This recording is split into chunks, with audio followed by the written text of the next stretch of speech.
This video documents a fascinating local history talk by David Williams on the early life of George Stephenson. It is based on David's book titled Mr. Stephenson's Regret. So I'm just going to tell you something about the early life of George Stephenson. I'll take it up to the Stockton and Darlington Railway opening, and I'm going to end with an extract from my book which about the Stockton and Darlington. The book is a novel. It's not a history. But I hope it's historically accurate. It did take me 3 years to research and to write it. And I want to begin by telling you why I started to write the book in the first place. Because I'm not really a historian, I'm certainly not an engineer. I am a writer. I've written 4 novels in my time and some short stories and some plays and some radio plays and so on. So why did I decide to write a novel about George Stephenson? Well, I can tell you it was a very particular day. I live in Hexham. And as some of you will know, Hexham's not that far away from Wylam, which of course is the birthplace of George Stephenson.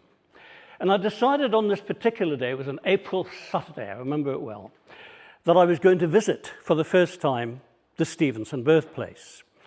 Have many of you been to see it? Yeah. 1 or 2 have. Well, those of you who have will know that you have to park in the Wylam car park at the park there, and then you've got to walk about a mile down what was now a nice path. It used to be the old wagon way. Not, of course, for steam engines, because they weren't invented when George was born, but there was a wagon way with shoulder wagons, pulled by horses and carts, because George's dad, along with many in the community, of course, worked in the local mine, Wylam colliery. And if you walk along that path about a mile, you'll see at the end, as I did, a lovely whitewashed cottage. And you might have thought, as I did on that sunny day, it must have been quite nice for a mining family at the end of the 18th century. We're talking now about the end of the 18th century, or near the end. It must have been quite nice for that mining family to be living there in the cottage. But what you might not have known, because in their wisdom, the National Trust do not allow you to go inside the cottage, ridiculously. You might not have known that the Stephensons didn't live on their own in that cottage, but they had to share it with 3 other mining families. And indeed, the Stephensons were confined to 1 room in that cottage. Now, I was very lucky that day, because I was able to go inside and stand in that room. And when I stood in that room, that was the very moment, not just the day, not just the hour, but the very moment I decided to write the book. Because I stood in this room, and if I say that this is the outside wall, okay, I'm going to take it up to where you are sitting here, and this is about the width of the room. And then let's go across to where you are sitting here. And this is about the width of the rest of the room. So you've got almost just a square, small room, okay? So I want you to imagine, if you would, Mabel Stephenson, George's mother, okay? She's standing there in the room, and there's a beaten floor, open rafters. She's got 1 bed, shaky down underneath perhaps, a small kitchen table. There's an open range where she does all the cooking. 1 very small window. No toilet, outside netty, which you have to share with 3 other families. And of course a pump outside. And there's Mabel. And standing next to Mabel, there's old Bob, who's always called Old Bob, even when he was young, George's father. So there they are, the 2 of them. And now, think about this.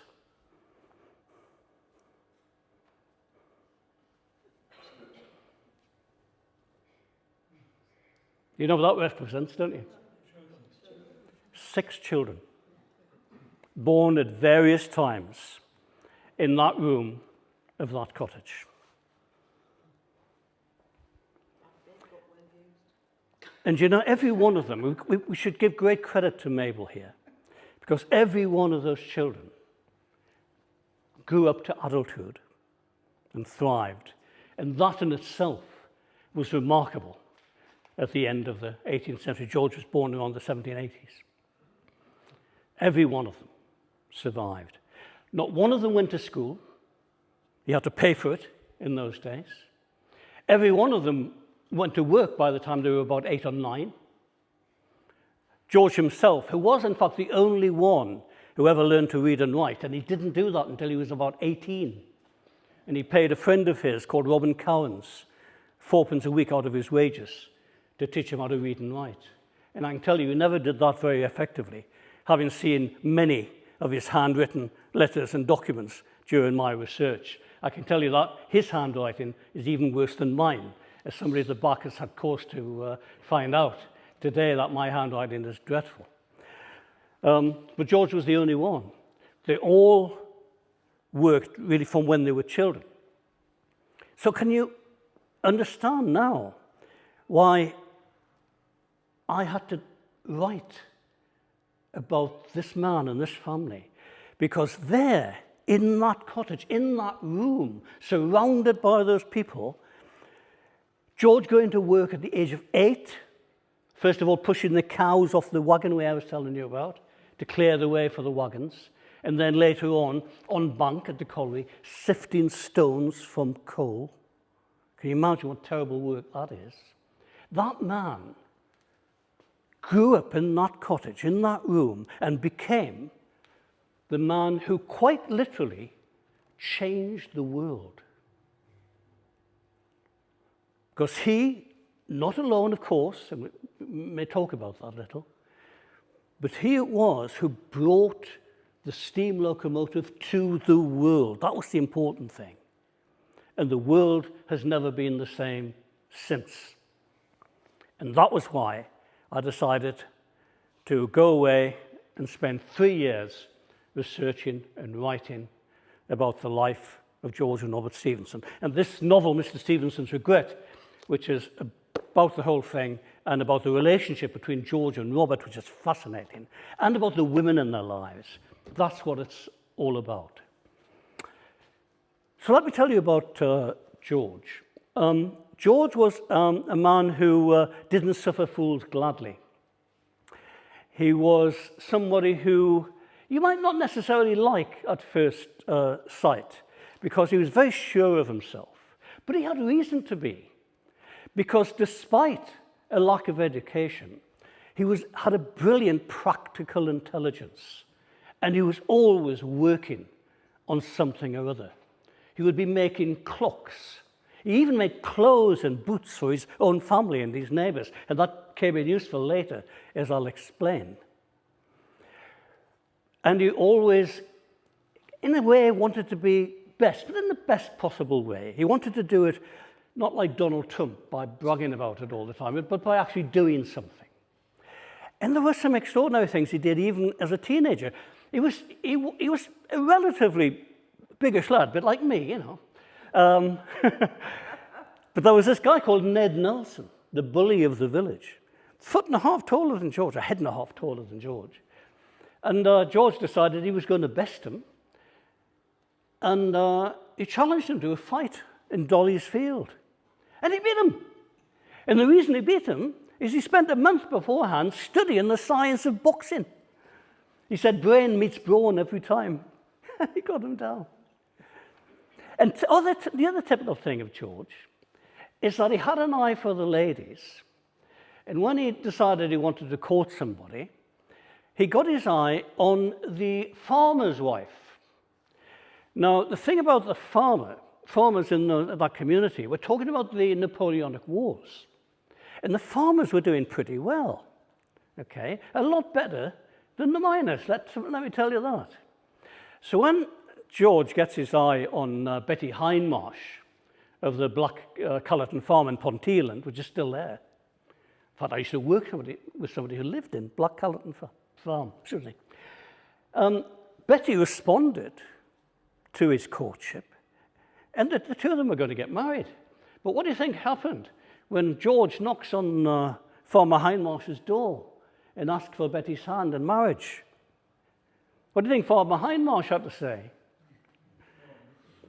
He said, I'm not going to let my daughter marry a penniless pitman.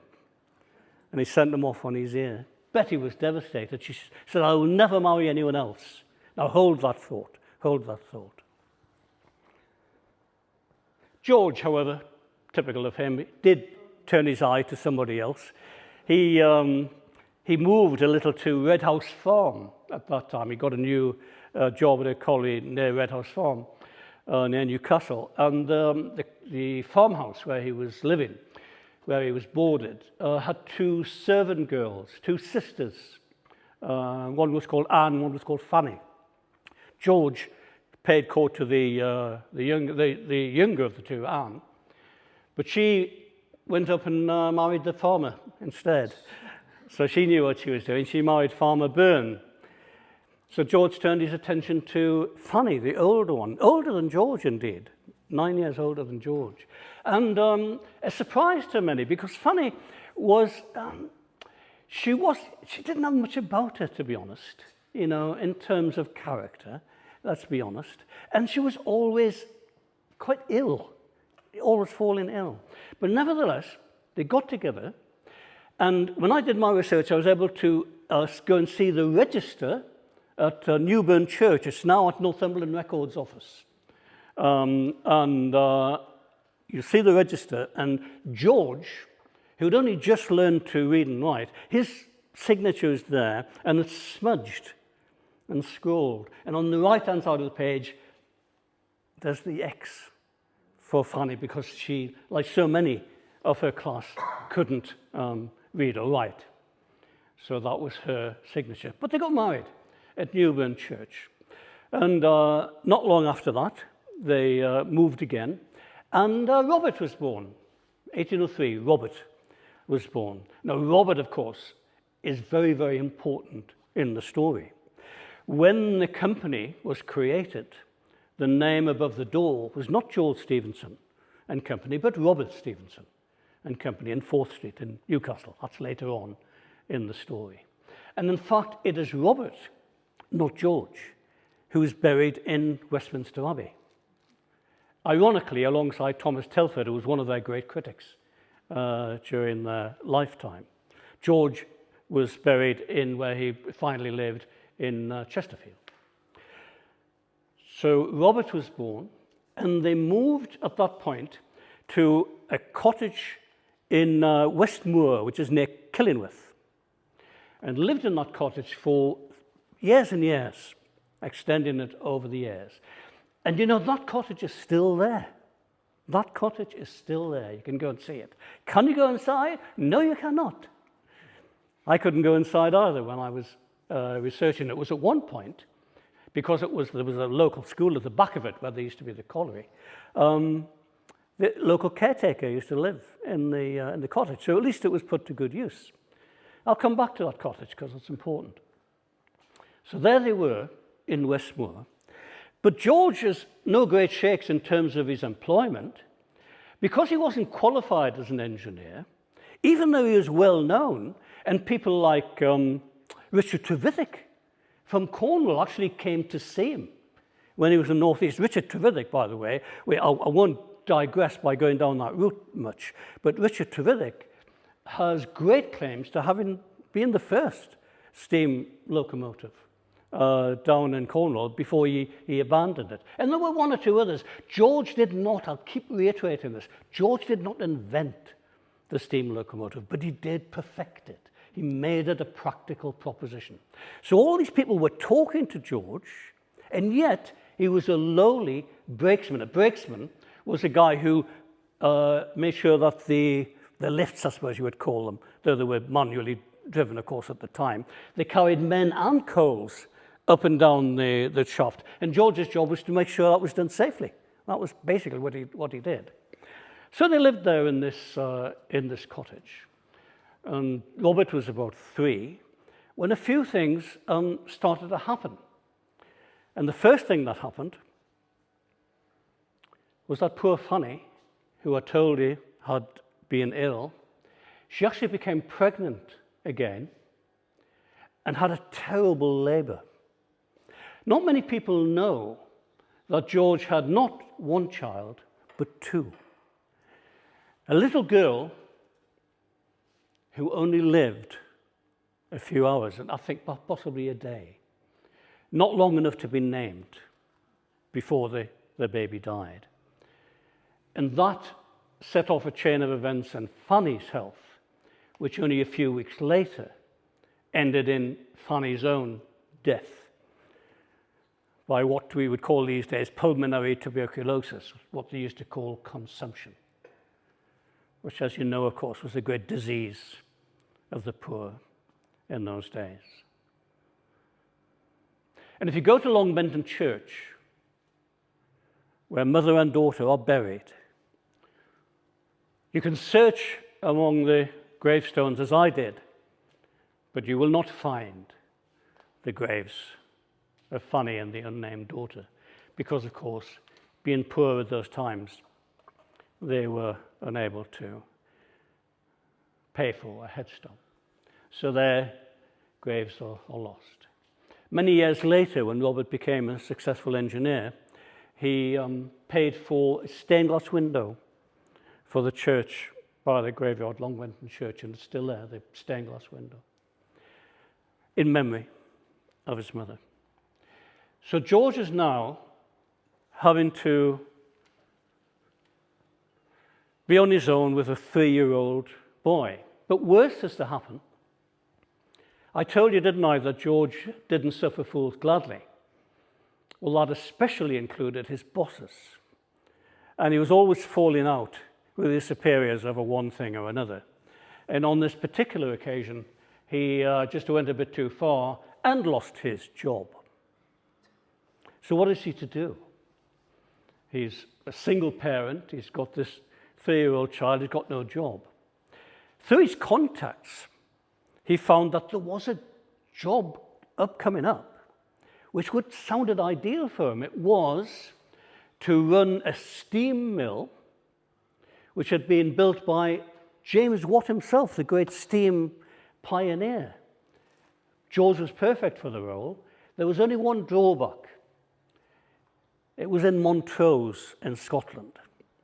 And in order to find that work, George, who had no money, had to walk the 200 miles or so to find it. Well, of course, he couldn't take Robert with him, 3 years old. So you know what he did? He left him in care of neighbours. But there was a salvation for Robert, and that salvation was in his Auntie Nellie. I mentioned to you, didn't I, that there were 6 children in the family that George lived in, and 2 of them were girls. The younger girl, Anne, I've got great admiration for, because when she was only, I think, 21, married a guy called John Nixon from Newcastle. You know what they did? They emigrated to America, all the way to Pittsburgh, and started their own life in the industrial town there. And in those days, traveling by sea was really, really dangerous. Some years later, Robert himself went off to work in Colombia in South America, and he was shipwrecked on the way back, almost lost his life. And that story is told in the book, along with other ones. But the other sister, Nellie, Eleanor, her Sunday name, she also went off. And she went to domestic service in London for a while, as many Northeast girls did at that time. But she came home, and that was Robert's salvation. But she didn't come home initially because she'd heard about what was going on, because, of course, she didn't know, because she didn't read or write, so she never got any letters from home. But she did get a letter from somebody else, which she had to ask someone to read for her. And that was from an old beau, an old boyfriend in Newcastle. And it said, and I paraphrase, "Nellie, come home, I want to wed you." Well, Nellie was delighted. She had a few small savings. She spent those on her travel. She thought, how am I going to get there quickly? I can't trust those stagecoaches, which are constantly falling apart and creating accidents. I can't trust those turnpike roads, which are full of potholes, a bit like today. I'll go by boat. It'll only take me 3 days, sailing pocket along the North Sea. So she did that. 3 days, took her 3 weeks to get home. And by the time she landed on Newcastle quayside, she found out that her boyfriend, Daniel Jakes, had up and married somebody else. So Nellie's left with no work, no money, no lover. She turned to the church for comfort. But one person was very glad that she came home, and that was Robert. Because what Nellie did while George was away was to live in the cottage and effectively become a stepmother for Robert. And that was really important to Robert. Can you imagine if he'd been left all this time just in the care of neighbours? Would he have become the great engineer he became? I don't know. But I somehow doubt it. So Nellie looked after him. I'm going to get to some good news in a minute, but I've got a bit more bad news to give you first. Is that okay? Here's a bit more bad news. Remember old Bob I was telling you about, George's father? Well, he now worked in Newburn Colliery. He used to work in Wylam. Newburn Colliery, now he was a fireman. He didn't drive a fire engine, obviously, but he looked after a steam engine on bank, but similar to where George turned his hand later. And old Bob was a little bit like George in the sense that he was a tinkerer. So when the steam engine went dicky, old Bob decided to crawl inside and see what was wrong with it. And his plugman, his Murray, his assistant, Joss, was standing outside trying to hear what old Bob was saying in the recesses of this engine. And what he thought he heard was old Bob told him to turn the steam back on. So he did that. Hot steam in his eyes and blinded him immediately. Now, in those days, obviously, we didn't have NCB or any nationalisation. The collieries were owned by a set of landowners and investors, and the great and the good, who called themselves the Grand Alliance. They looked after all the collieries thereabout. And, of course, they were great sheikhs at health and safety in the colliery, as you can imagine. So when old Bob was blinded, what they did in their wisdom was get the guys to put a couple of planks on a children wagon, put old Bob, screaming in agony from his pain, on top of the planks, gave him a wet rag to put over his eyes, and 2 strong guys to make sure he didn't fall off the wagon as they sent him by horse and children wagon back to Betty. And that was it. That was them. That was off their hands. Nothing else they were going to do. So there's old Bob, blind, unable to work. What on earth are they going to do? Nellie has the idea that they have to bring George back. They just had to bring George back. So that who's going to write for us and find them? And the answer they came up with was Betty Hindmarsh. Now, I'm going to do a test later with all these names. So you have to remember who Betty Hindmarsh is. Betty Hindmarsh, of course, is the farmer's girl who Farmer Hindmarsh refused to let George marry from Blackatherton Farm. And Betty wrote for them. And like a dutiful son, George came back. So what he then had to do was not only look after his now 4-year-old son and his sister, but now his blind father and his mother. Somehow he had to find money for all of them to survive, and he didn't have any work. So what he decided to do, or try to do, was to become a contractor for all of the Grand Alliance collieries. The idea was that he would go around and anything that needed fixing, George would fix it, which was grand in theory, except a guy called Dick McCree, who was the supervising engineer, and the other engineers wouldn't have any of it. Oh, you're not qualified, George, you can't do that. And in those times, I think of that old TV program, the one called Boys from the Black Stuff. Can you remember that? By Alan Bleasdale, which had the character Yosser Hughes. Remember him? Yosser Hughes, who would go around the streets of Liverpool saying, I can do that, give us a job. And I can imagine George, finding these works. I could do that, gives a job. No, George, you're not qualified. So what George had to do, he just got scratchy work, repairing ropes and that kind of thing. And he turned his qualities in making clothes and boots and that kind of thing. He made pin money out of that, selling these things to his neighbours, anything to make a bit of money. And then one day, things began to change. But again, it started with a bit of bad fortune. The new Killingworth colliery opened up, and this was going to provide great work for the workforce and lots of profits for the owners. There was only one problem, which is that the colliery was constantly being flooded out. And the men were being sent home, and the owners weren't getting their profits. But never mind, they invested in a Newcomen pump. All these names you got from school, right? James Watt, Thomas Newcomen, all these people were there in those times. So the Newcomen pump came in, and this was meant to pump all the water out of the flooded mine. Except none of those engineers could make the damn thing work. It would blow instead of sucking. They would miss bits off and didn't know where this went.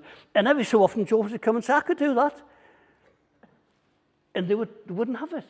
Until one day, a guy called Thomas Dodds, who was the viewer at the colliery, the manager, if you like, overheard George and said, so you reckon you can fix this pump then, George? And George says, I can do that within a week. Only I'm not having these people around. I'll have my own party. So he gathered together a couple of guys he could trust. Dick McCree was sent off with a flea in his ear, and George was left to work on this pump.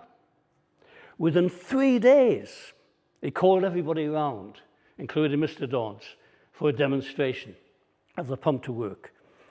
And just made Kit Heppel, he told him, he said, build her up to 10 pounds pressure. Dick McCree was apoplectic.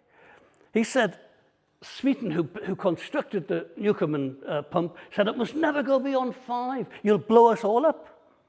And at the beginning of the demonstration, it seemed that exactly that was going to happen, because there was a great noise from the pump, and it shuddered and shook, and then settled, because it was drawing the water.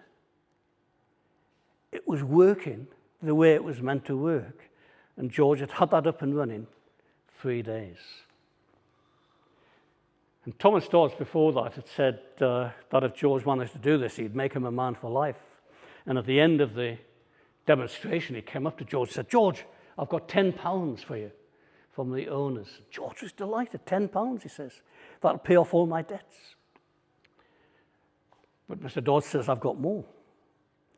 He said, Mr. Brandlin, who's the big owner from Gosforth House, he wants to make you an offer for a 12-month contract as a test, as engineer for the colliery, at a salary of £200 a year. Well, George was flabbergasted. Everything in his life changed from there. He bought himself a pony, which he called Bobby, after his son, to go around all the collieries.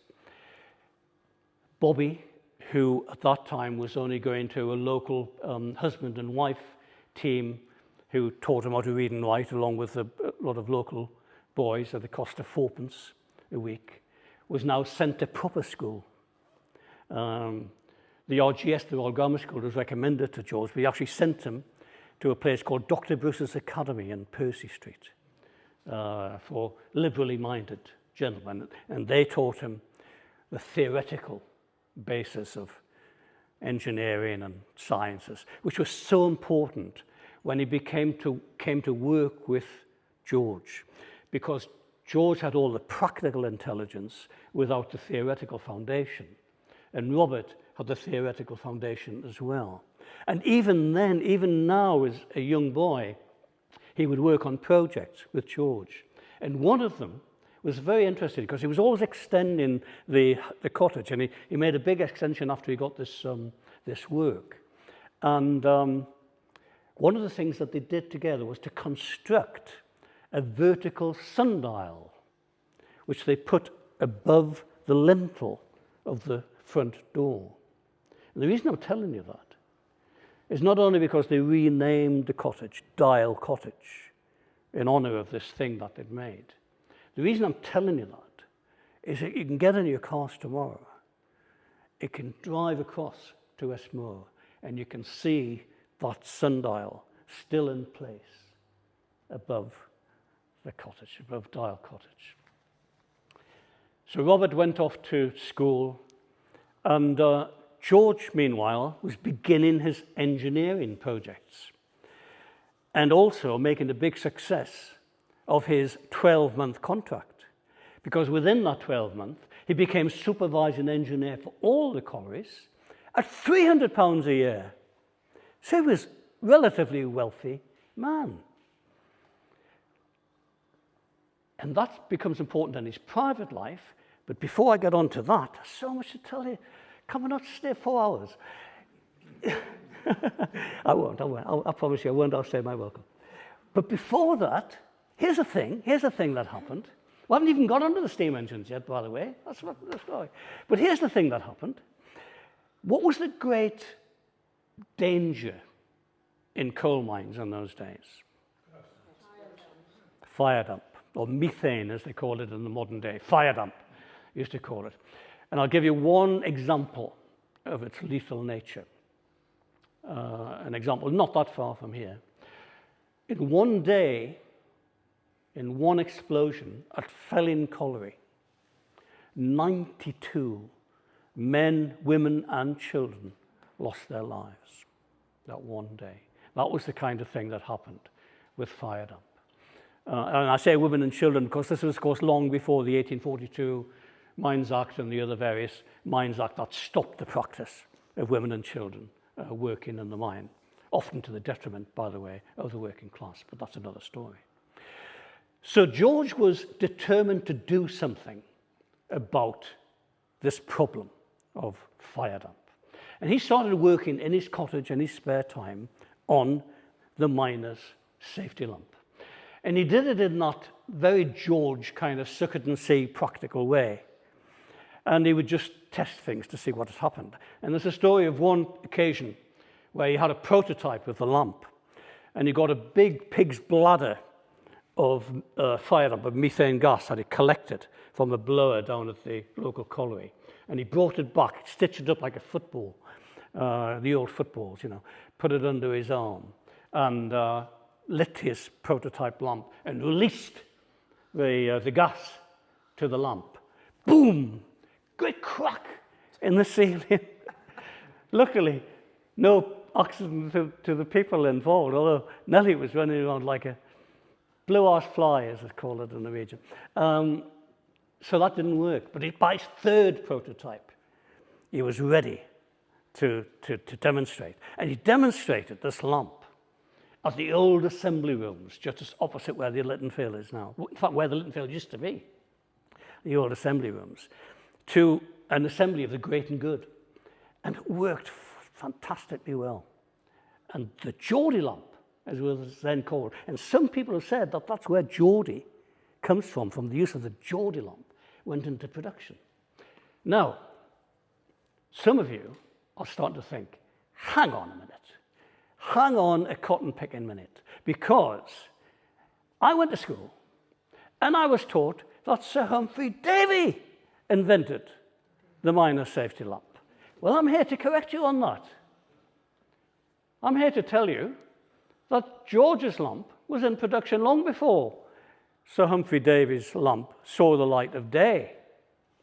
So how come Sir Humphrey Davy got credited for the invention of the miner's safety lamp? How come the president of the Royal Society managed to get that accolade? Because he was the president of the Royal Society, because he was the man, the hero of the people down south. But the people up here, the Whigs of the North, were absolutely furious. There was great debates. You can read them in the local papers of the time, the Newcastle Courant, the Chronicle.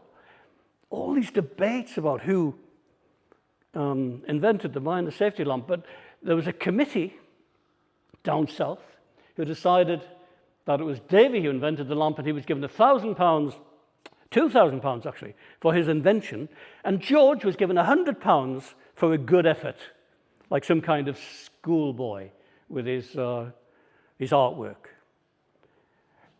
But the people of the north weren't having that. They decided they were going to have a subscription. And they built up this subscription and gave George £1,000 for his invention of the Geordie lamp and a great award. And one of the things that George did at that time was he got onto his pony and he rode to Black Callerton Farm, where he asked Farmer Hindmarsh for the hand of his daughter Betty in marriage. And what do you think the farmer had to say when the prosperous engineer knocked on his door and asked for his hand in marriage? Well, I can tell you what he had to say, because if you go back to that Newburn Church register, you will see George Stephenson's name again in the marriage forms, and on the right-hand side, and beautifully graceful, cultured hand, the signature of Elizabeth Hindmarsh, who became George's second wife. And that was so important, not only for George, but for Robert. Robert called her his mama. He absolutely loved the woman, and for good reason. George was able to provide him with great practical skills. The school was able to provide him with great theoretical grounding in the sciences and in engineering and so on. Betty, who was a cultivated woman, played the piano and so on, introduced him to all sorts of new things. She taught him how to play the flute, which he played in the church band. She introduced him to poetry. Byron was a favorite. And in general, gave him that sophisticated literary and artistic culture which was otherwise lacking in his life. And the reason that's important, and the reason that I'm telling you it, is that when it came to the time when they were creating their great railway projects, it was Robert, not George, who was sent down to Parliament and sent down to talk to the investors in London, and was able, on an equal footing, to talk to them not just about the work and the projects, but about the poetry, the plays, the culture, the things that were happening around high society at the time. And it was Betty who was to thank for that. And I talk about that a lot in the novel, the importance of her and the other women in the lives of these great engineers. And we haven't talked about steam engines. Very quickly, let me tell you this. All of this time, behind the cottage, George was working on steam locomotives.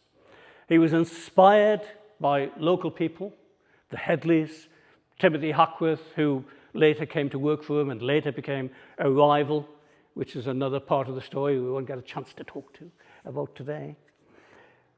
But he was working on these steam engines because by then it had just started that in the collieries, steam engines were being used, steam locomotives were being used to transport the coal and transport materials locally. And George was very involved with that and created, for example, an engine called Blucher, which was very, very important and very, very good. So he was doing that. And he had a wider ambition. And when he learned that a family in Darlington, the Pease family, who were kind of like, if you imagine John Hall in the 19th century, so where John Hall built the Metro Centre, so the Peases would be involved in all these big projects. We were a Quaker family. And they had the notion to improve the transport of coal down the East Coast and out to export. And their initial idea was to build a canal. But then Edward Pease, the head of the family, heard about these colliery engines. But the colliery engines, most of them were actually being driven by still by horses and carts. So he had the idea of creating a long, big public railway between Stockton and Darlington, but his notion was to use horses and carts, and he produced a prospectus with a cover by Thomas Bewick's, very nice cover, and the cover has got the horses pulling the cars. Well, George saw this prospectus. It was absolutely horrified. He thought, how could Pease be thinking about having this huge railway project and using horses when my engines could do 50 times the work for less cost? So typically of George, he and a friend called Nichol Dorgan went off to the Stockton offices of the Pease Company without invitation to try and persuade them to use steam power instead. Of course, because they didn't have an appointment, they found the offices locked. Everyone had gone home. So was George satisfied with that? No. He tramped across the fields from Stockton to Darlington to find out the family home of Edward Pease. Knocked on the door, came in virtually uninvited, spent the first 10 minutes telling Edward Pease's daughter how to do their embroidery better, and then spent the rest of the evening bending the ear of poor Edward Pease, who didn't know he was coming, about the great advantages of steam engines. And he was successful to the degree that Edward Pease said he would come and see Blucher at work in Killingworth, and he did. Now, Blucher was a pretty good engine, but here's the thing about Blucher. Going this way, forward, it was doing all right. Going backwards, it was bloody noisy and rather slow. So he had the notion that Robert would walk alongside the train as they went forward till they got to the sort of open land near the quayside. And then he said to Edward, let's walk a long way. We'll talk about this project. And Robert will take the engine back, and we'll just walk back. So while they were out of earshot, Robert then brought the engine back in reverse, full of noise, so Edward couldn't hear it. Edward was a Quaker, so he liked silence, he liked quiet. But he was persuaded by the efficiency of Blucher to have steam engines pulling the wagons. And this was the first time that it would be done in public. And moreover, George and Robert and the company that they called Robert Stephenson and Company, and there's a whole heap of stuff to tell you about that and Robert's frustration and everything else, but can't tell you that because you're not allowed to have another hour. So not only that, but he was also commissioned to do the survey and do the line. Had no particular experience of such a thing, but he took it on. And George had the idea, well, we're pulling these coals along the wagon from Stockton and Darlington. Why don't we take people as well? It had never been heard of before, the idea of putting people on the railways. But George built a special passenger coach called Experiment to do just that. And this novel I wrote originally in around 2011, I think it was, and it came out again last year in an anniversary edition because last year, and the reason I'm doing this talk, and the reason the book was published in this edition, last year, as I'm sure you know, was the 200th anniversary of the opening of the Stockton and Darlington Railway. And some of you might have gone to as I did, to the anniversary celebrations. In fact, I had a play called Geordie performed in Stockton for 6 performances during that anniversary. Should have gone to it. It tells you the whole story. And it was a great occasion. And I'm going to end by reading an extract from the novel. It's an edited extract because it would be too long, but it's about 10 minutes. Is that okay? It's about the opening of the Stockton and Darlington. But let me tell you this before I start, that the night before, I tell you that it was very, very difficult to get everything ready for the day. And in fact, it was only one engine, locomotion number 1, That's not the only reason it's called locomotion number 1. It's because it was the only one. It was the only one I got ready. But the night before, George took most of the Pease family on a dress rehearsal around the whole track. Everything worked absolutely smoothly. He agreed to come to the house next morning and pick up Edward Pease to go to the opening. And he did so, only to find that Pease, the old man, said, "I'm sorry, George, but we can't go." Because one person who hadn't gone to the dress rehearsal journey was one of his sons called Isaac Pease, who'd been ill.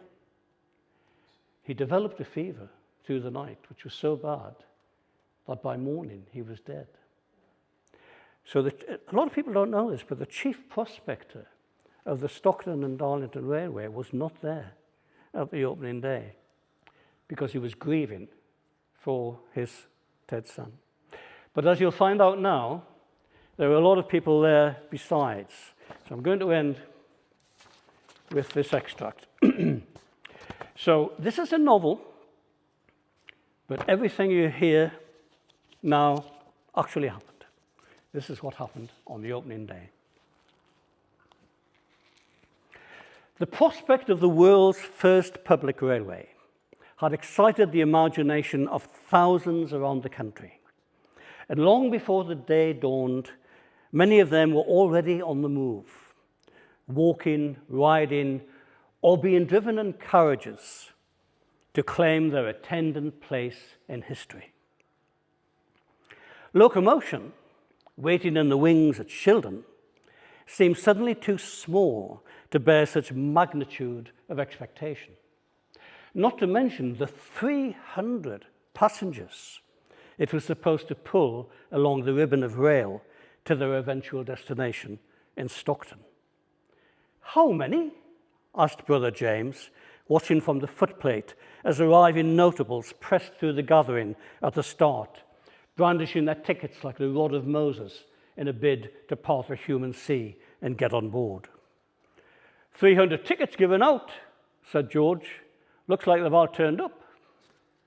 Aye, and a few hundred more besides, well, like to be swamped. He'd barely finished speaking when Locomotion's weight safety valve opened and shot out a complaining shriek of steam. There was an immediate surge backwards as those closest to the crowd turned to flee from the explosion they feared was coming. Several behind were knocked over. Women screamed, and a general shudder of alarm spread quickly. George clambered up the wheels to stand atop the engine's boiler in his top hat and tails, waving his arms placatory and calling out, "All safe, all safe." His cry was taken up by others, and pandemonium was narrowly averted. From his new vantage point, George could only now appreciate what his brother had already seen.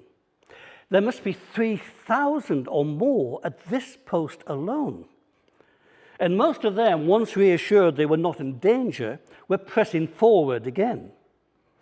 Many seeming determined to find a perch somewhere on the train, if not on the special coach experiment, perhaps in one of the wagons that had been adapted to take passengers for the inaugural journey, or in one of the mineral trucks, or anywhere a foot could lodge, a hand could grab. In front of the engine, flanking the truck, 4 heralds on horseback awaited a starting signal, each carrying a standard at ease.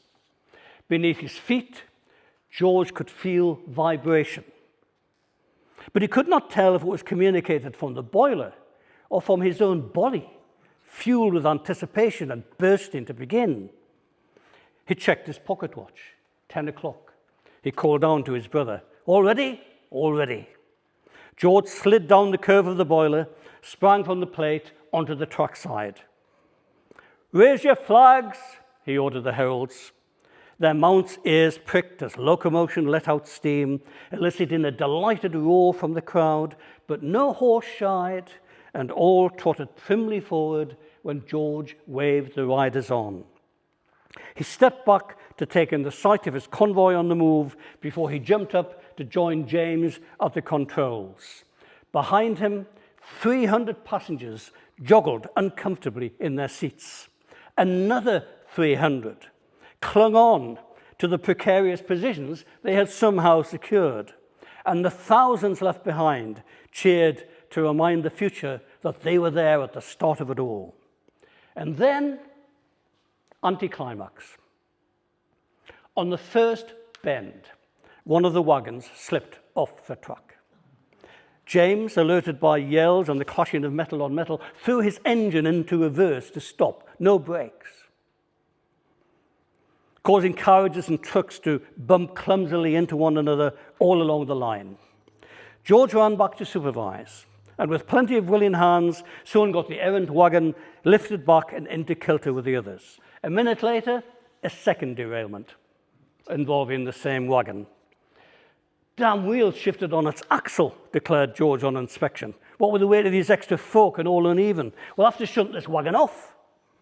They limped to the first passing loop and began the shunting operation. But there was now so much unsolicited assistance that the work took twice as long.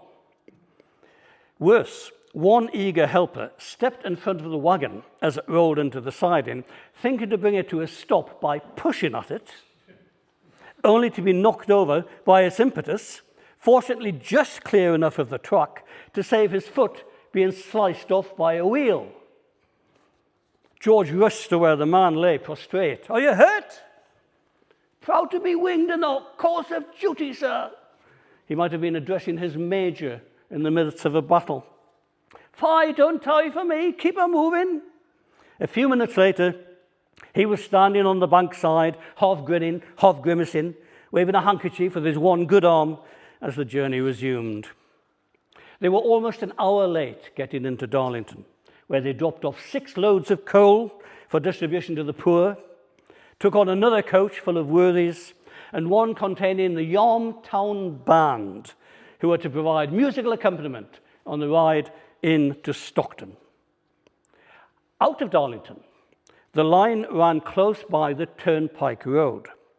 George noticed a number of riders trying to keep pace with their machine, and a suspiciously light stagecoach that might have been specially prepared by the opposition to outflank them and beat them to Stockton. "Right then, we'll see," he muttered, and then aloud to his brother, "Pressure up, Jimmy, let's open her out." Ahead of the engine, the heralds were already at a canter, and the 2 hindmost riders glanced round anxiously when locomotion began to nose her way through them. They saw George leaning out from behind the tank, gesticulating and yelling, "Out the way! Out the way!" The heralds peeled off either side, and the engine picked up speed to break 15 miles an hour, despite its 80-ton cargo, pulling well away from the unladen stagecoach on the parallel road and from the sporting gentlemen urging their horses forward on the sward between. Those passengers enjoying the relative safety of experiment waved enthusiastically at the people ranged along the track to watch them go by. Others hung on where they could, their teeth set in concentration. Hats were lost, the band played faster and louder, and a workman fell backwards off the last coal wagon. The entry over St. John's Crossing onto Stockton Quay was triumphal. It is said there were 40,000 onlookers there, whose unbridled cheering could not quite drown out the peal of the church bells or the thrice-repeated salute of 7 18-pound cannon. As locomotion came to a standstill, the band struck up "God Save the King." Not that the titular monarch was there in person to greet the arrivals, but the patriotic note seemed entirely appropriate. Great Britain was once again showing the way to the rest of the world, and for today at least, another George was king. Thank you. Thanks very much.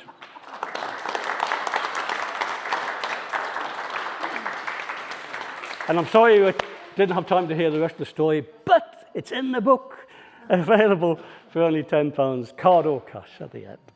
That's my advert.